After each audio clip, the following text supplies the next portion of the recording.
Today, wealth moves at the exact speed of an internet connection.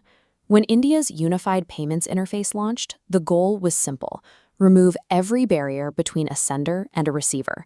Tap a screen, type a PIN, and the money arrives.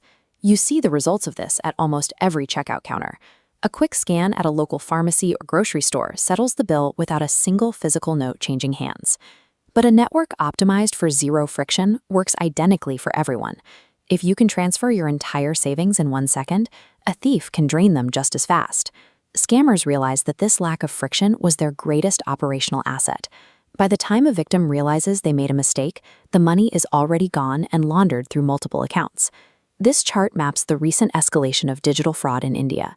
In 2021, over 2.5 lakh fraud cases were recorded, resulting in 550 crore rupees stolen directly from everyday users. Look at how steeply this climbs. Projections for 2025 show cases jumping to 28 lakh. The total financial damage balloons to a 22,000 crore rupee scam economy. The majority of these losses are tied to instant online transactions. Behind those abstract chart lines are physical savings, months of hard-earned cash, salaries, and emergency funds wiped out in a few careless keystrokes. Telling people to be careful is failing against these numbers.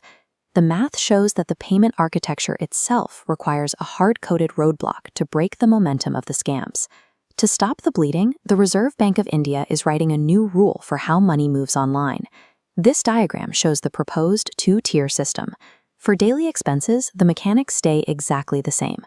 Any transaction under 10,000 rupees clears instantly. But watch what happens to larger amounts. If you try to send more than 10,000 rupees to another person, the system hits the brakes. That money will sit in a holding state, and you will wait 1 full hour before it reaches the receiver's account. There is one strict exception. If you are standing in a physical store paying a registered merchant for goods, there is no delay. The restriction applies entirely to peer-to-peer transfers. The central bank is actively breaking the core feature of the UPI network. They are trading speed for a mandatory checkpoint to intercept bulk thefts. Fraud operations run on adrenaline.